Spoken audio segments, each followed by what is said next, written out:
It's been too long. It has been too long. Welcome back, guys. My goodness. Welcome back. What did we do? We just replayed old episodes. Is that what we did? Where you been, Arun? We've been just sitting waiting. here without I've actually you. been here. It's been every Wednesday. You're sitting in the studio just waiting for someone to talk to. That's so sad. But this is my life. This is my life. This is his marriage. Just waiting. Where's Shilps? Shilpa's Shilpa, pretty good. you talk to me. I'm home. She's like, not now. You had your 10 minutes. All right. This is too real. Too real. Let's get started with the pod. Let's go. So, what you guys been up to? What you guys been doing? Yeah, Vance, what have you been up to?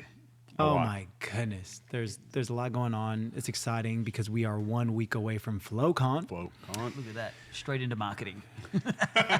Just can't turn it off. Let's just go. Can't turn it off. No, we've been pressing hard. We've been doing a lot of traveling. We're in Colorado. We were in Colorado together. So good. That was a great experience being with Kingdom Builders and talking a lot of kingdom expansion. So that was fun. In between there's been a few different trips that we've been doing separately regarding ministry, business, a bit of both actually. You've been doing a lot of ministry and business. Yeah. Pushing overflow, preaching in churches.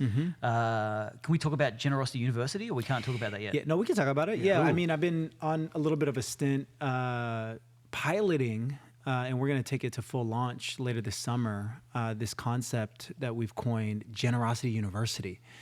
What we found is that, in churches, there are these different financial literacy programs. I'm not going to name names, but people like Dave Ramsey that have created programs like Financial Peace University. And mad respect for Dave Ramsey in terms of the environment today, kind of the GOAT, right? In terms of providing tools like Debt Snowball. I think he's gotten literally hundreds of thousands of people out of debt through these programs. It's fantastic. But I do think that there is a fresh wind that the Holy Spirit's trying to bring in this space, and we hope to be able to provide it in the sense of, at the end of the day, millennials don't want to live by envelope.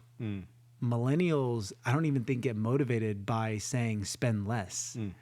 But millennials do get motivated by how to make more. Said every Instagram hustler influencer, right? That is trying to, sling a get-rich-quick scheme. And that's not what we're trying to do. But what we're trying to do is give tools around investment, give tools around everybody's got a side hustle. How do you do that effectively? Right? Give tools about how to think about these things. Yes, there is an element of stewardship that is biblical, but the parable of the talents tells us that there's also an element of investment. Right. And so how do you invest in yourself? How do you create portfolios? How do you create products? How do you create an ecosystem where you can actually not just make money for you and your family, but make money so that you can live big and give big? And so that's what we call Generosity University. It seems to be resonating. I've been in churches in Miami, Orlando, even New Jersey, the armpit of America. That's what they told me, the armpit of America. And this is really resonating with people, especially with the next gen. Yeah, I think there's an orientation around a lot of the financial education that's out there that is really about your goal is survival. Cut up your credit cards, get out of debt. And it seems to be like, how can you just survive in life? Right.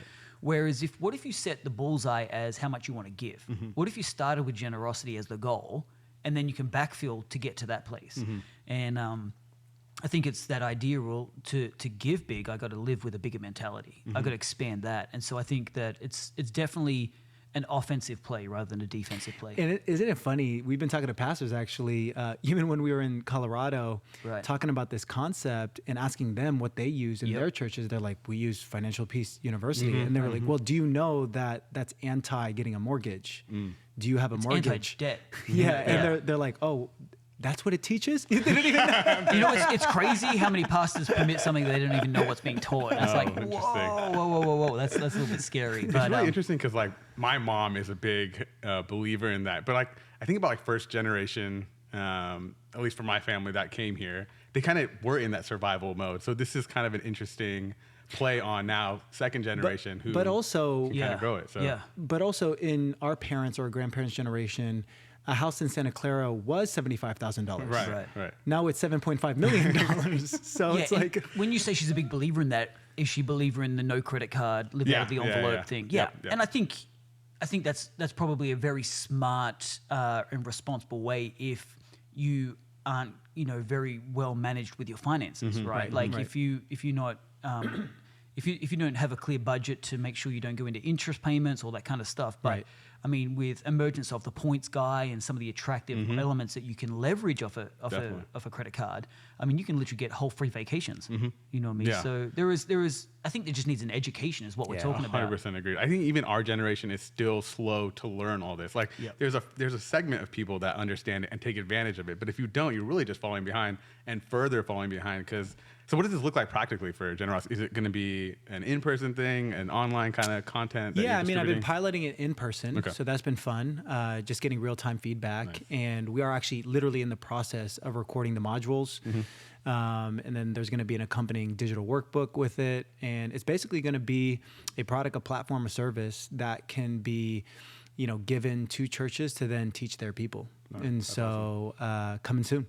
In a few months, That's incredible. And then also, just want to make sure we touched on it. Your Series B closed. Yes, Congratulations. That's right. That's huge. It's public. Actually, the news dropped here before anybody else. So you gotta subscribe to the Hype Pod. Exclusives. We have the exclusives here. How's it been? It's obviously incredible news, but now I think I asked Pastor Kim, like, congratulations. She's like, now the work begins. Like, it's really like, these are just steps to like the next goals. You know, it's a funny thing. Like, you announce this. It's very exciting. There's so many people that are encouraging. There's so many people that are now just learning and being more aware about what we're doing. Because in our Business Wire announcement, and then Axios broke the news and all that type of stuff, we shared a little bit about the future roadmap and things like that. So people are cluing on to even the future vision.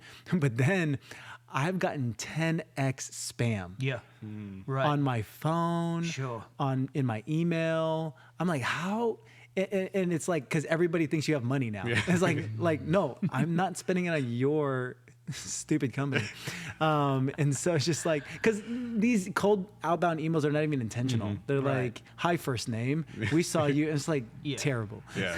But that's kind of a funny thing. But we're feeling blessed. Grifters. We're really excited that everything's public, because I do believe that extra sense of credibility towards, WIF, they got a big balance sheet backing us, gives people more opportunity to not just learn about what we're doing, but really partner with what we're doing with greater confidence. So it's fun. That's awesome. Incredible. And so this podcast is kind of open. We've been gone for 3 weeks, I think now. So there's a lot that's happened over the last month. Way too long. So I want to kind of open it up to, this is like the week before, this pod will drop right before FlowCon. So this pod will drop let's go. leading into FlowCon. So great timing. This is going to be a fun one. So I'm going to give you guys some topics. You guys pick which one you want to talk about. And then we'll just go from there. Pick an adventure. But I think the first one, before I let you pick, it has to be the Apple Vision Pro. Because I thought I was seeing all of what it looks like to be, in the Silicon Valley. I saw somebody get out of a Cybertruck with the Apple Vision Pro on. And then I come to church and Pastor Adam is giving a sermon with the Apple Vision Pro. I'm like, okay, now I'm fully in it. Now you're in the Silicon Valley. Now I'm in Silicon Valley. Now this is what it looks like to be a Christian in Silicon Valley.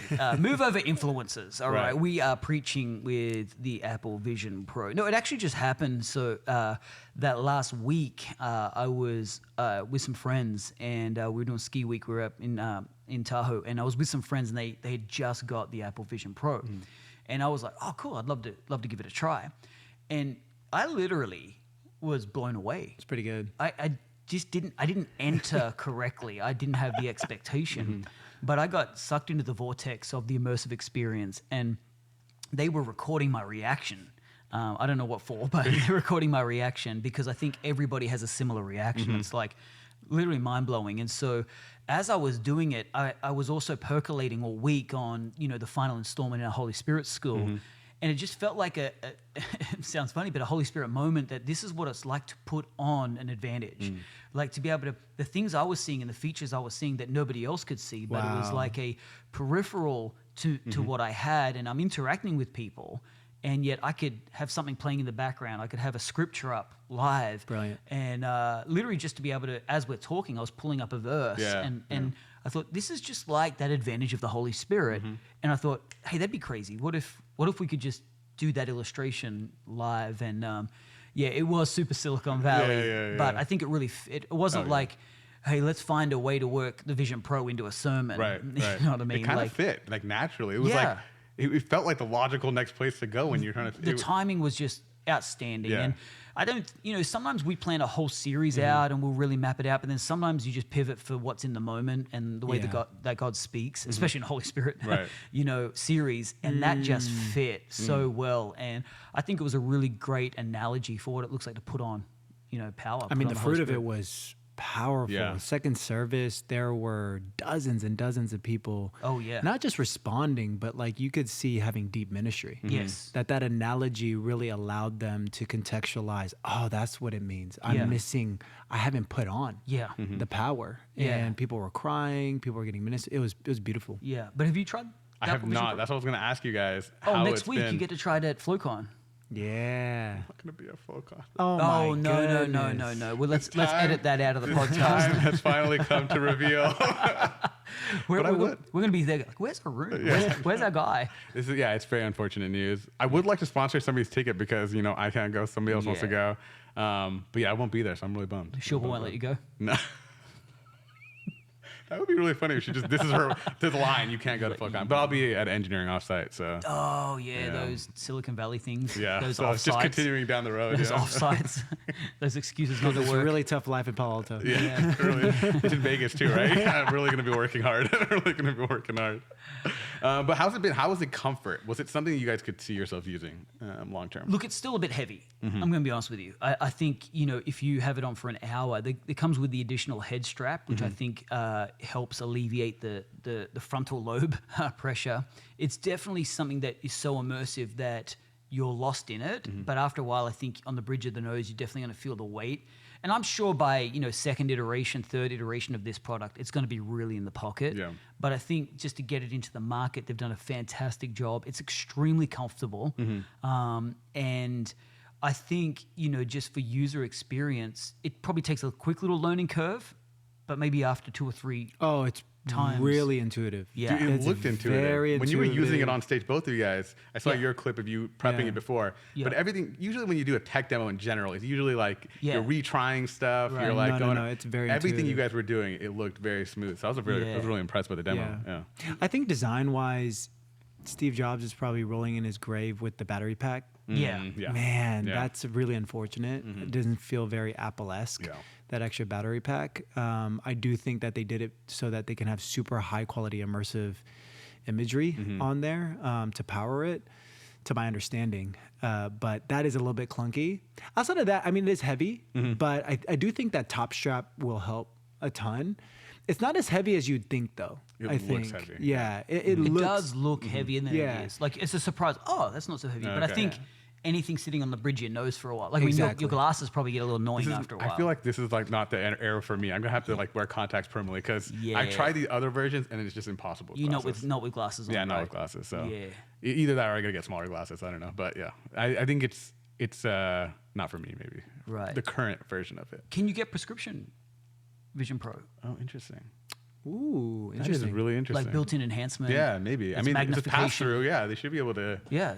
Maybe there's a I don't need magnification glasses. element. You won't need glasses. Apple, if you're listening. Or this is just natural selection. All right, let's talk about it then. Sorry- let's talk sorry, about Arun. it. We got to talk about it then, because when we previously talked about Neuralink, Yeah. Pastor Adam said, "I'm not going to be the first one to get it. I Put wanna- me up against Put him." me against them. But now that you've had this kind of revelation of like, The human let's- enhancements. yeah, let's put this on and then we can work with it. Does this change your mind? It doesn't change my mind. I thought it was because my whole point with the Vision Pro is I don't need it. I got the Holy Spirit, right? Like, that's right, kind of right. doing the same thing. And I think, the Neuralink is. I feel like we have that as believers. I don't really know what it's like too deeply to not be a believer. I've lived my whole life with this sense of God and this sense of the Holy Spirit speaking and illuminating. And so I know my natural state is just awareness of some spiritual forces, some discernment, maybe some prophetic edge. Right. And so my normal, I know that I've spoken to people who have come into a relationship with Christ and they've experienced the feeling of the Holy Spirit is like, man, light switch is on. And I'm like, oh, that's how I live. That's what I live with. And so I think, I would love to try out my spiritual superpower against someone's Neuralink superpower. That's what. Ooh. That's what I like to Because try. I don't know if Pastor Adam sent me this news reporting of Peter Thiel is trying to do enhanced games. So basically, there's like no rules in terms of what you can do to enhance your body. Mostly talking about probably like performance enhancing drugs. Yeah. But there's like obviously this aspect of it of like a BCI, like a brain computer interface that enhances your cognition or whatever the end result of this looks like. Because we're at the point of diminishing returns in the athletic arena. Oh, yeah. All right, so we're right at the cusp. Like we're making milliseconds as a world record right now. I think what Peter Thiel is talking about is what if we let's throw off the gates. Let's throw off the boundaries. Let's do performance enhancing drugs. Let's do Neuralinks, and let's just see a race of superhumans that could change sport. And the only fairness is your advantage. Yeah. It's interesting. And I feel like to play the game, you have to play the game, right? Like you have to play by Right. the rules. So I feel like if you're going to do this, you And might be in a world how where you need it. many people do you think would go straight for that? A lot. A lot, yeah. Right, because I think a feel like there's a lot. lot of fighters and that are just like any edge I can get, I'm on, but they're restricted. And is that funner to watch than I'd real watch it. human Yeah, I'd watch it. limitation? I'd watch it for sure. I would love it. I think you got to think about like the steroid era in baseball. It was just vastly better to watch, right? Like I don't everybody- remember that era. Oh, really? I'm not a baseball guy, but Oh, tell me yeah. about it. I'm very fascinated. Like you, Every hit was a home run. every hit was a home run. Was it really? Yeah, It was everything. awesome. Yeah, everybody was on it. Pitchers, batters, everybody. It was just There was year force on after force, year yeah. where the home run record just kept getting broken. Yeah. Like it was crazy. It was like See, that would be fun, right? It was so. I mean, baseball was at its peak. It was. And now you look at it and it's just like this sport that feels like it's dying away. Right. But like you bring this back in, because people want to see action. Right? Yeah. You got to go see an action movie. You don't want to, kind of I don't want to watch the same game again. I mean, at the end of the day, one of the most successful movie franchises in the world is Fast and the Furious. Because at the end of the day, everybody's like, that's so unrealistic, but so cool. Yeah, if it it happened. really is. I feel like it's such a split camp. Either you're like, it's too over the top and you love it, or it's too over the top and you hate it. I love it. It's so Absolutely. good. I'm Yeah, on it the is other best. end. I'm the opposite to you guys. See, Okay. I don't like Marvel because it's true. just stupid. It's unrealistic. I like the first Fast and the Furious. Oh, yeah. When it was cars. From When it was there, just they're about like, well, how do we flip a car over another car and shoot somebody in the process? Like, if you've ever been in a car that's out of control, you're hanging on for dear life, let alone you're barrel rolling another car and shooting someone in the process. I feel like you Come haven't on. seen the most recent ones when they go into space. I feel like you haven't seen that. Because you're still on the road. You're mad. They just went into space with a car. It's amazing. No, it's crazy how that works. But But you like Marvel, right? I love it. I remember one time you said you didn't like it during a sermon, and I've never been more crushed in my life. No, there's a lot of people that hurt their sensitivities for sure. It's like, what do you mean you can't just make up superpowers? Yeah. I don't know. It's an escape. It's nice. It's nice. Yeah. But speaking of things that are also going on in the news, Gemini, Google had a big announcement. Oh my goodness, the biggest flop in the world. It was incredible at first. They was going to be the most powerful AI tool out there. Google's coming out fast, which is rare for Google. Usually they're like continuing to slow. And then, And Elon is loving this moment. Oh, he's he loving is it. ripping them on Twitter. You sent me the best meme. So just for a little context for if you haven't been following along, so Gemini dropped 1.5, and so what happened is people started using it, they started asking it questions, and started to notice that it was very politically left-leaning. Yep, And then classic. a lot of the stuff that came out was it would start to ask for images of historically accurate white people, and it would generate not white This people. is crazy. It's just It is insane. Like the founding fathers would ask, "Who are the founding George generators?" Washington and it is would just be like an African. Indian, or an African American. Yeah. What? And it would just refuse to do it. I think the craziest was it asked Gemini, what was worse? Was it Hitler's contributions or Elon Musk's tweets? And it wouldn't answer it. Stop it. No. Yeah, it wouldn't. It would say you have to, Stop it. Yeah. So this is like some mad intentional programming. Yeah. You have to 100%. deprogram the internet. Its learning module, its learning language has to almost be off fact Right. and history, and you have to intentionally download a different narrative. Yep. Why? Let me ask this question. Why? Why are you that left-leaning that you have to program and risk your... Like this, Disney did this. Disney went woke, go broke, right? So Disney did this woke thing. And here we've got Google who, let's be honest, is at a real-time risk of not existing in the future. I mean, the stock is dropping. But it could literally, I mean, you go back 10 years ago, you could think, oh, I can't imagine a world without Google. But now that we've got AI, we've got OpenAI, we've got all these options for searching, Google doesn't seem like a product that is going to be around forever. Yeah, it's interesting. I mean, you got extremes, you got maybe moderate views. I think, in extremes, there are questions about like, intentional diabolical plans, and things like that. Spiritually, obviously, there's an element of truth to that. I also think too, because I used to work at Google, right?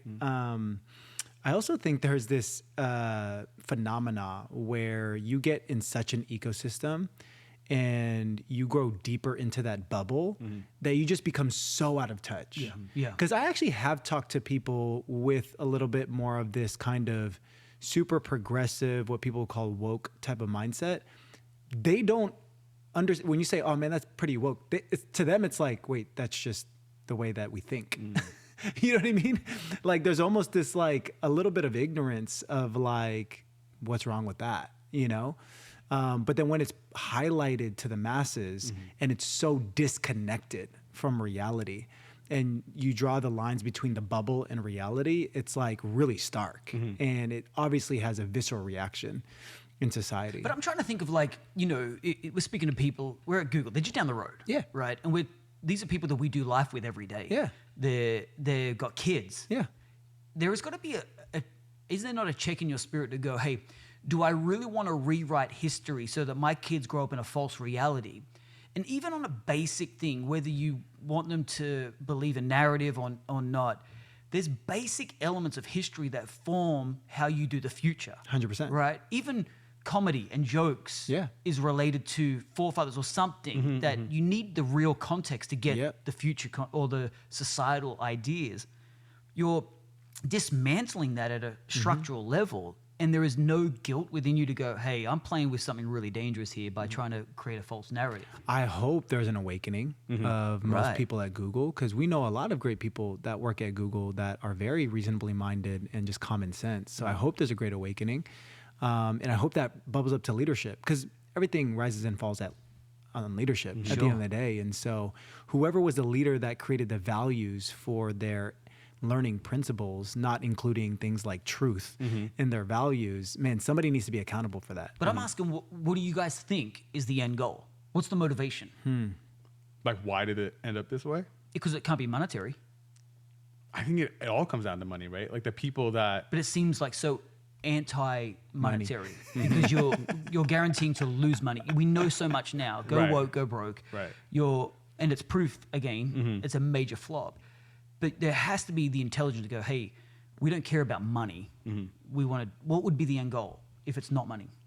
You think it is? I think it has to be, because they assume that like cancel culture and whatever it is, you have to appease to them because they are like the loud minority. And so if they're going off saying, oh, Google is not, adhering to these kind of principles. So you and values, honestly think that when Disney make those decisions, when Bud Light make their decisions, when Google make their decisions, they think that the few loud voices on internet, because we're going to blame the internet, right? It's the internet that's empowered the loud voice and the radicalist. And what we're seeing right now is middle America go, hey, hang on, no. While you were doing crazy stuff, we didn't care, but now that you're actually starting to create policies, we care. You think they really bought into the fact that it's the few radical, loud voices that determine the direction of society? I don't know if it's so much that as it is BlackRock owns like half of the S&P 500, right? And so BlackRock is part of like really inventing and propagating DEI, right? And so if you have one of your major stakeholders that has voting rights, and if they pull their money, it can crash your stock, and they're really pushing an agenda for whatever reason, maybe there's other monetary reasons that they're pursuing it, you're going to think twice. Okay, so you're saying it's money from the funding, not the profitability. Correct. Okay. Correct. Okay. Well, that's the orientation that we need to determine here. Yeah. Because most products are going to be built for profitability. Right. Okay. What's the product going to do in the market? So they really care less about how it performs and more about just locking up the funding in the initial investment. Right. Okay. I think that makes sense, because like you were saying, that those values then come down from leadership, and then that's what create these biases that your teams build, right? So like everybody's talking about AI is just a product of the creator's bias, right? And that's what we're seeing, right? It's not the information that's out there, because Google has all these policies in place to prevent, its AI from producing results that could cause controversy. And essentially that's what led to all this. So BlackRock has shareholders, right? Mm-hmm. So at what point is making money become no longer the goal? Because they've got so much money. Exactly. Is that still the orientation? Hey, we still want you to make returns at obscene amounts, or it's like, cool, just have at it. Yeah, I don't know. Exactly. Yeah. Yeah, that is a question. That is the question. Is like, at the end of the day, who's leading these companies? What are the underlying motives, and how do those motives influence this downstream effect? Where See, I think that's how Rome falls. For I think when we talk sure, about the modern 100%. Roman empires, BlackRock's an empire. And what happens is they end up falling because they get lost in their agenda, their motive. They become so wealthy, they start eating like gluttons, and they start, Right. taking their eye off, building and progressing. And all it takes is a raiding party to come in with new ideas and new ventures and new motivations. So good. And all of a sudden, that whole empire crumbled. So true, huh? I mean, we talk about innovation as one of the underlying themes in this podcast. It's actually so important Yes. to always have a spirit of innovation, or it leads to a spirit of deterioration, Yeah. right? I mean, not even just with companies like BlackRock in the modern day, but institutions like the Catholic Church in the ancient day, right? Exactly. That's why cathedrals now are pretty much just museums because nobody comes to mass. Correct. Right. Right? You forgot the people portion of the equation. Plus, they don't need people to come to mass. Exactly. Because they're the biggest Because real estate everything's company in the world. funded. Exactly. It's like whether anybody shows up, they'll still hold a mass, even if it's for 3 grandmas in the Yep. place. Yep. Because there's no vision for expansion. Exactly. There's no motivation for sustaining, because that can pay the bills. So true. Is this part of the issue of just getting too big? You just get too big and you can't produce products with the same level of excellence because there just becomes too much noise that enters the equation when you get so big. I think that's possibly, but I think it comes down to vision. Okay, so you can get big where maybe all your bills are covered and the finances aren't an issue, but what's your motivation? Is it to expand the globe? This is why the Great Commission is the greatest mission. Yes. Because the commission is go into the whole world. Like, until there is still people that haven't heard the gospel, our mission isn't done. And so I think it's about how do we be smart along the process, and how do we actually get to a rate of expansion where we can be more effective. But I think until there is, it's not just about a mission of can we return money to investors, or can we, achieve a certain level of market cap. What we need to keep reaching people. That's so true. In this case, in Google's case, right? There's clearly someone or a team or a whole department that had mission drift. Because I remember when I joined Google as a noogler, Larry Page, the CEO at the time, reminding us the mission of the company, right? To organize the world's information and to make it universally accessible to all. So that's a major mission drift then, because It's they're not huge. organizing the world's Heck no. information. It might be like an exact opposite. Literally the opposite. It's confuse the world's information, Yeah. Wow. not organize. Wow. It's literally in opposition to the mission. How do you think it got to that point where it drifted that far without anybody? Because most of those major stakeholders are still the original stakeholders, right? Well, Larry's not running it. The founder's not running it. But they're still a part of, making sure this happens. They appointed Sundar to kind of run all that. And you would think that, that mission, at least from that level down, but then it's drifted so far that, how does that happen when you're kind of growing, and how do you prevent that from happening? Like now, you're entering Series B. Eventually, that'll kind of progress as you go on. Are there like things that you're doing to make sure that this doesn't happen for your Well, companies? I think part of it is that, with anything like crypto, with anything like AI, there's a huge element of hype, right? And this happens in ministry too, where you just start seeing everybody trying to copy the next person that's kind of popping off right now. And it comes off so inauthentic that that's not sustainable. Yeah. You know what I mean? And so there's at a very greater business level, I feel like that's happening here. It's like all these different gold rushes, and we're not actually contextualizing it for, hey, what were we created to do? What was our mission? What's our unique perspective on this? Yeah. Oh, no, we're just trying to beat that person. You know what I mean? I don't know. What's your take? No, I think mission drift will happen naturally. Right. I think you need a constant realignment. Yeah. That's why in any company where if the founder is not present, constantly reminding of this is what we're doing, here is Yeah. the target, you will literally just get naturally a mission drift. You'll go to the least resistant pathway. It's So like true. a river. But as a visionary or a CEO, your job is to keep the stream running uphill. You're going against culture. This is Wow. the target. So I'm building banks all the time with cultural statement, vision elements, distinctives. This is what we're doing. We're resurfacing it. We're getting creative. We're putting it on merch. We're putting it in front of people. We're talking about it in 1,000 different ways so that it gets into people. Good. The moment that stops, you start diluting. And before you know it, it happens incrementally, but before you know it, you're creating a woke AI and you're actually not just off, you're in reverse. You're now undoing what you've built for the last 20 years. That's crazy. Crazy. And that's literally, if it's that confusing, and the mission of Google has been to organize the world's information, now we're confusing the world's information. How can we trust the product of Google that if I go to Google to find out about the 4 founders and I'm getting weird things, well, let me go somewhere else. Right. Let me go somewhere accurate. Yeah. And that's a dangerous place for Google. Yeah, and I heard this comment that, any press is good press. Now people know what Gemini is. They're talking about it. But I don't think that matters. Google doesn't need this kind of press to get their name out. Now, No, like this you is said, bad press. this is really, Oh my God. when you're that big, Yeah. now people aren't going to use you. There's other competitors out there.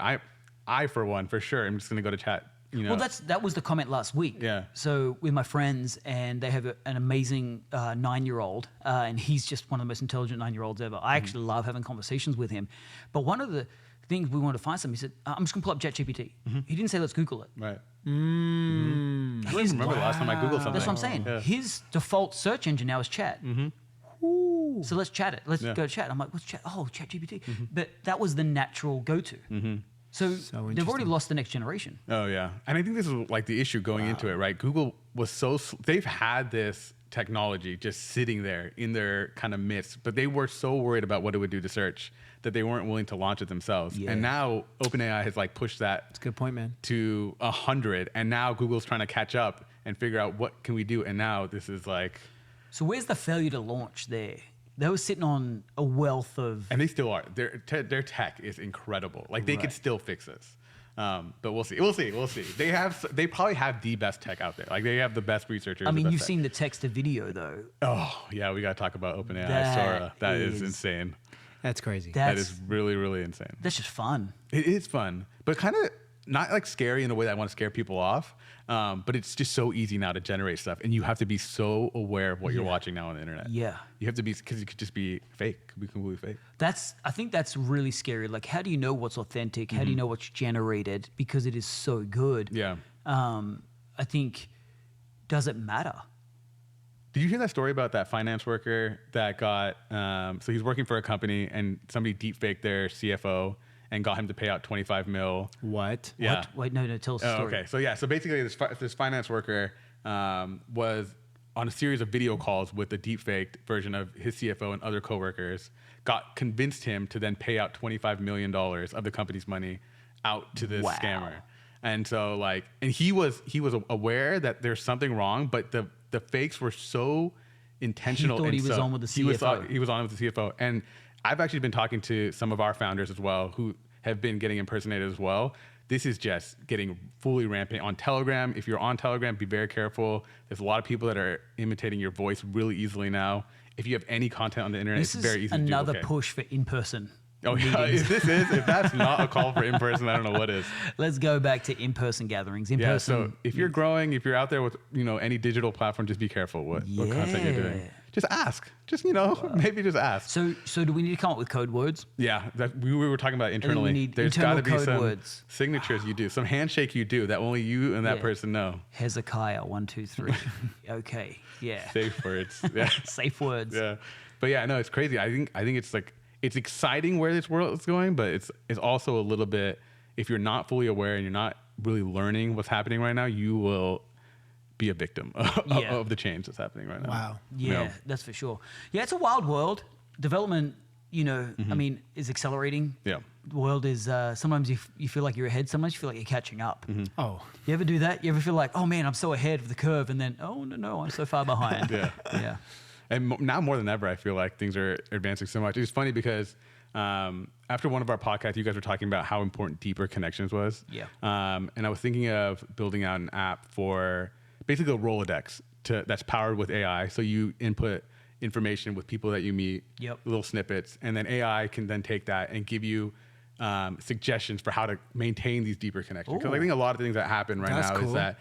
But then I thought about it more. Is it really cool, or does that lessen the deeper connection because that content is generated?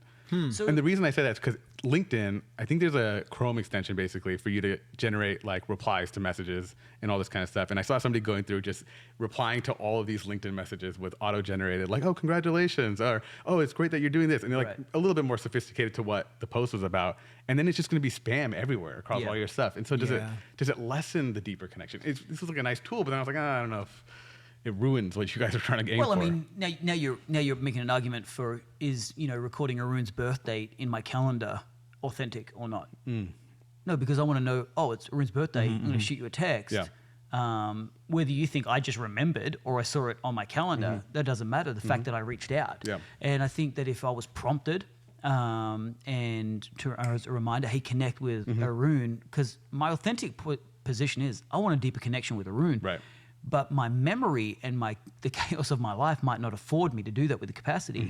So I think that these are the superpowers that are helpful.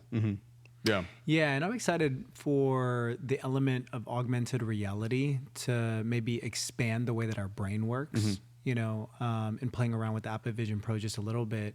The ability to be able to overlay multiple screens on top of actual reality, zoom back into immersive reality and things like that, and be able to multitask. Actually, the visualization of it and the immersive experience, I do feel like my brain works in a different way, right? Where I see this message, I'm watching this video, I have Slack up, I have email and all that type of stuff. And it's kind of like why people have multiple screens when you're a developer like you, right? Is because just, oh, okay, cool. This helps me actually be more productive. In the same way, I do think there's an unlock there with augmented reality as well. I agree. I think by nature we're reactive as humans. We react to what's in front of us. We react to what's in our immediate vicinity. So to become proactive, we need a reactive element. So a reactive element might be a reminder. It might be a force function. And then I can be proactive as a force function of reactive. So I think what your app would produce is, I think it would become negative if it did the message for you. Okay, that's what I was thinking initially. Okay. To automate some of that. And then Arun comes, hey man, thanks for that birthday message. Right, you don't even know. Yeah, bud. No, when was that again? Right. I think that does take the human element out of it. But I think if the goal is to create deeper connection, but I have to make the connection. Yeah. That makes sense. Yeah. So it gives you kind of like, so don't take that step of automating it, because you need that kind of step there. But it's suggestions, and you can kind of go through and, okay, this makes sense. Because I like proactive people. Yeah, okay. So if I would rather someone try and go, hey, can I get into your calendar? Oh, love to. Rather than go, hey, you haven't talked to me in 6 months. Like, oh man, like just all you have to do is reach out, you know. So it's forcing people to be proactive. Yeah, and I like the embracing of technology in that, right? Okay, so I'd love your guys' take on this. Do you guys still believe in handwriting your notes? Oh, interesting. Like, actually, when you're taking notes, you're in a meeting, handwriting your notes? I personally haven't done that, and I can't even remember That's what I'm how saying. long. Yeah. And then I the other day, one of my staff was like doing that. And then I was just like, wow, that is so much more inefficient, because now I want that in Slack and you have to retype that up. You know what I mean? So it's kind of like, I thought you were going some complete, oh, wow, that's so nice that you were going to go there. That's such an artist at work. No, that's inefficient, right? Yeah, definitely. 100%. I don't even want to type it. I do. Oh, really? I'm a to-do list guy. Oh, okay, got it. Yeah. So I do a daily to-do list on paper, and I don't finish until I've crossed when them you're all off. when you're sermon prepping though, do you go straight digital? Or No, I go straight paper. Really? So I box. Okay. But I've got a very unique sermon process. I map boxes because I'm mapping a story and an end. And then once I've done conceptual, then I take it to computer. Oh, interesting. Okay. Yeah. Good. Yeah, and like at this point, like the more everything is becoming even more digital. So like now I don't even type. Now I just record and have it auto transcribe and then auto summarize. So like everything is With fully Neuralink, digital. with So Neuralink, we just think. now we just think. I don't And even have to be. move. Yeah, I'm just gonna be. But my worry with that is I think chaotic. I've got so many thoughts. I need to order them on paper. Yeah. So then I go, that's what I want That's to going to say. be what it is, huh? Like you're just going to be able to, you're going to have Neuralink with the Apple Vision Pro. And when you think, you're going to have all these boxes. It's just going to be chaos. You're gonna visualize boxes, your- Wow. boxes are popping up. Yeah. That'd be pretty cool. I mean, I think who knows where we're gonna be able to go with that, right? At that Because there's point. so many parts of our brain I feel like we haven't unlocked. I think that's part Yes. of what I'm excited about, Yeah. right? Is unlocking new parts of our brain. I don't know if you guys have seen on Apple TV, it's an original Drops of God. It's all about wine, but it's about this savant. She grew up with one of the best kind of wine connoisseurs in the world.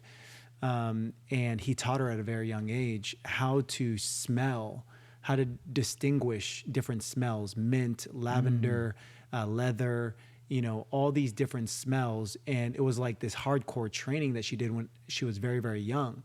And now in adult age, because there was like this kind of trauma period where she wasn't doing it, but she's unlocking it again.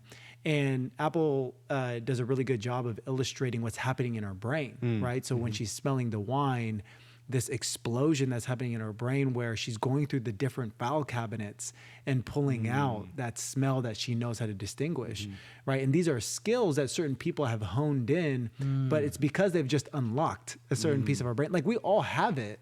It's just we haven't honed it in, right? That's why, you can tell the difference between somebody that really knows wine and doesn't because of their palate's not as developed, right? But everybody has that palate to an extent. Yeah.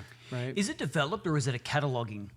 Because Kira's really Exactly. great with literally we'll go wine tasting and they're like, what does it smell like? And I'm like, grape. But Kira's picking out peach and she's picking out clay, whatever it is. And I'm just like, and they're like, yes. And I just throw a word out, I throw out asparagus, you know what I mean? They're like, no. But you know what I mean? Like, I thought we were just getting creative. But like, she is dialed with her cataloging. Yeah. And I'm smelling the same things. I just didn't have a reference point. No, that's what I'm saying. That catalog I'm saying is like, it's part of the way that our brain's organized. And it's just honing that in, it's tapping that in. And I think naturally, probably we all have different ways that our brains make connections. Yeah. Right. Some people are just very visual people. They have kind of photographic type memory. Some people have the scent, dialed in a lot more. But all of that, I think, I'm not a neuroscientist, but I'm pretty sure is connected to our ability to unlock portions of our brain. Oh no, I 100% agree. But I wonder now, as you were saying that, if we lose some of that because we won't have to experience a lot of this because a lot of this is just available through new like technologies that come around. Like how many people need to then identify different smells and might not go through that experience to learn that because now you have a tool that does it for you. Well, let me take you this one. On Sunday, when I was preaching with the Vision Pro, I took us to Yosemite. And it was amazing. Like even on the screen, but in the Vision Pro, you literally like, I'm Right. here. Right. Now, for someone who's been to Yosemite a bunch of times, I'm like, wow, I feel like I'm there. Will we get to the point where we don't feel like we have to go and experience the real thing because the prosthetic thing is just as amazing? My wife will yell at me for this, but I've been saying this for like a long time. Right. She came from Australia here. Yep. And she probably visited San Francisco maybe 2 to 3 times, and I didn't show her the Golden Gate Bridge. Because like in my mind, if you're gonna go do something, it's got to be an experience. Like Right. if we're gonna go, there's got to be some activity plus that, not just go see it. I'm like, if you go, you could just see this on Google Images. You could just pull it up, and you could put it on a cardboard or Google at that time Google Cardboard, and you could watch it in Right. an immersive experience. But I actually think that's going to happen. I Yeah. think there's going to be a world where you don't need to go just see something if you're not doing something in the area, and you Right. can get that same kind of experience. Right. And how many people could just put on the Vision Pro and go, oh, yeah, I've been to Yosemite. You haven't really, but Right. you've been there virtually. Right. But it's a very similar experience. Yeah. But what you are missing is when you're in Yosemite, that pine smell. Those visceral experiences that you don't just get in the escape of a visual. And it's interesting. I do think that there's this whole visual, right? And then people are pursuing this physiological now too, right? In this era where we're pretty comfortable, right? There's this whole movement of cold plunges, right? And I did one of these for the first time a couple months ago with a mutual friend of ours, and it was just so funny because I dipped in. It was like 42 degrees. That's it was cold, Oof. man. It was cold. It was my first time. And I go in and he's coaching me through. He's like, our bodies are meant to struggle. It doesn't get harder than this. Unlock he's just like, hang on. He's like coaching me through. He's like, we're meant to suffer. Like motivational YouTube videos. It's like, he's like made it spiritually, suffer with Christ. It's just like, I'm just like, shut up. I'm so cold right now. And I think I'm catching the flu. Like this is just like, I felt sick after, but it's funny because there are some physiological benefits because I've done it a couple times since then where it unlocks something. I feel like neurologically. Yeah, cerebrally. Yeah. Wow. 100%. Yeah. Yeah. All I could think about is get out. That's all I could think when I was doing it. Like, just get out. And it's literally fighting the natural instincts to just get out. Right. I had to like literally tell my brain, no, you're staying in. Yes. Because my body's like, just get out now. And I think that's part of the science behind it, right? Yeah. Like part of it is like, okay, if you do that as the first thing that you do, you can do any other hard thing. Yeah. So there's a physical, and there's a Definitely. mental component. I get to that, it. but I'm wondering what is a good trigger of fight or flight? Do you know that I'm I guess turning off? Good question. Because in a setting like that, if I dull my flight sense, Good question. am I Interesting. actually dulling my sense of safety? Yeah, I totally agree with that because I do think there's going to be this evolution, right, of people realizing that they're like killing their dopamine glands. Right. Right. It's kind of like if you're a glutton. Let's just take that as an example. If you're a glutton and you're just every day you're eating caviar, that caviar is not going to taste as good. Right. You know what I mean? Right. So there is this idea, and that's why I feel like, you were just in Japan.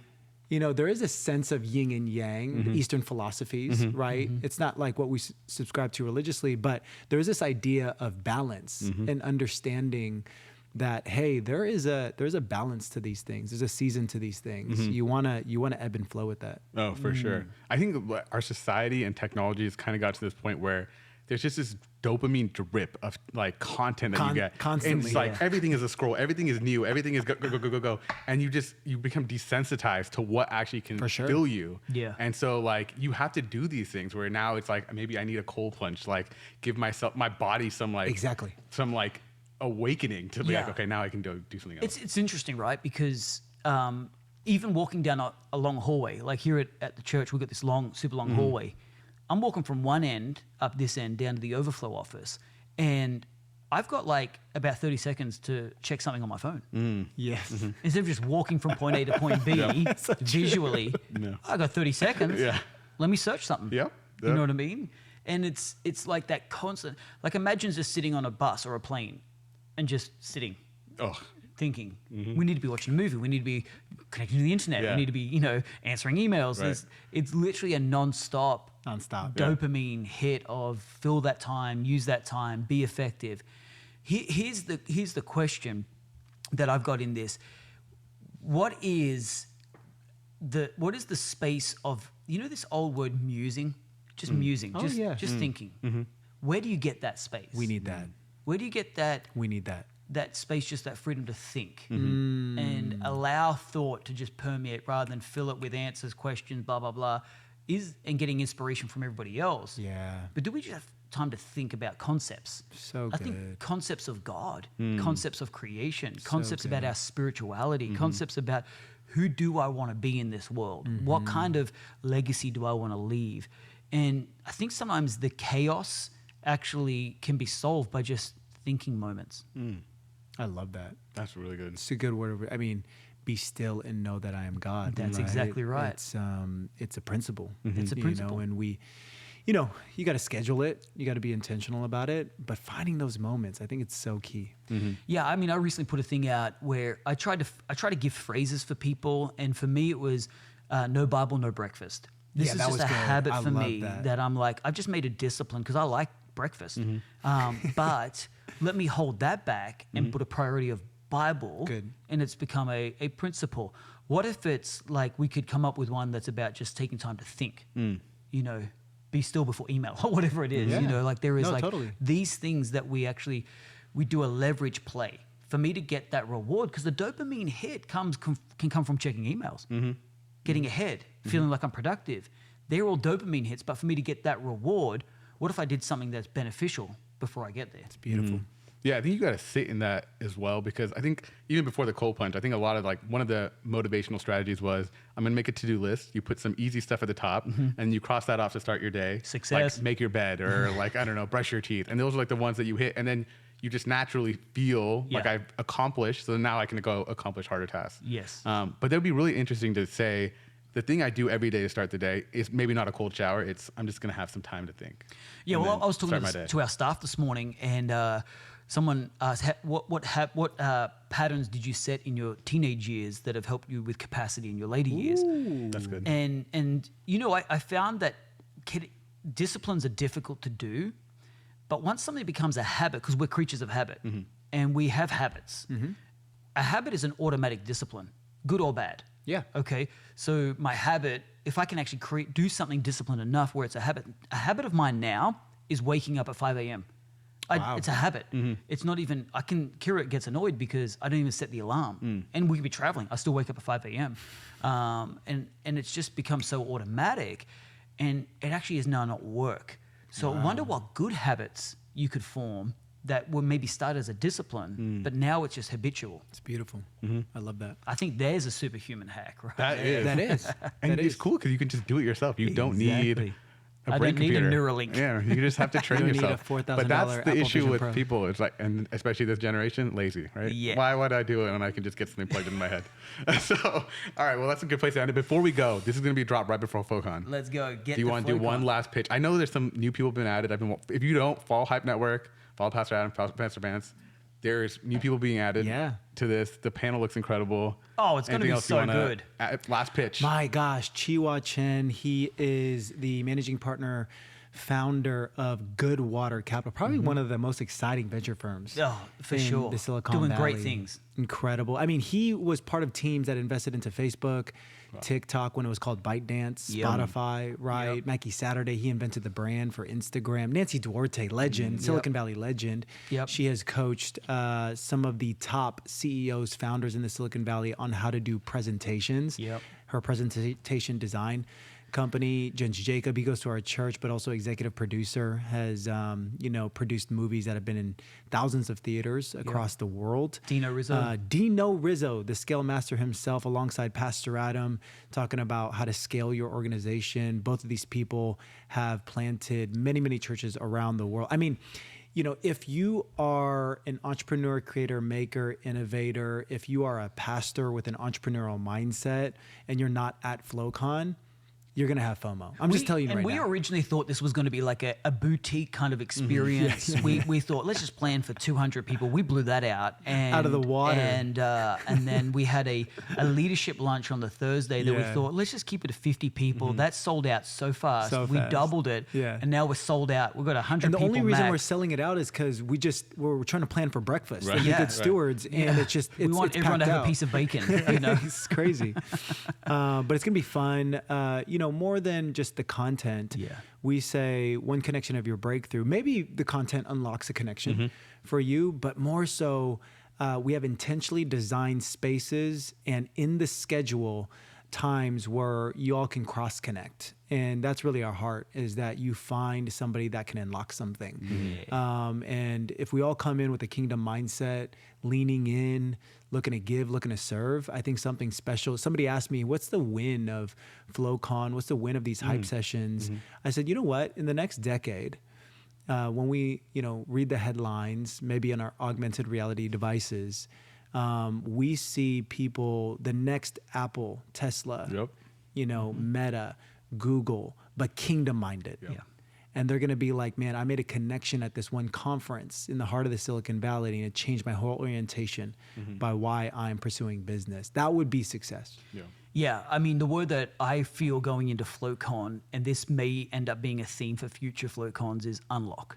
Good. It's an unlock. It's getting in an environment, there may be an idea that unlocks something, or it might be a connection that unlocks something. But you need to be in environments that unlock you. Yeah. Right. And that's going to be one key element. Well, I'm excited for everybody that is able to attend, and I will be having fear of missing out. So, Let's go. cheers, guys. Great episode. Bless.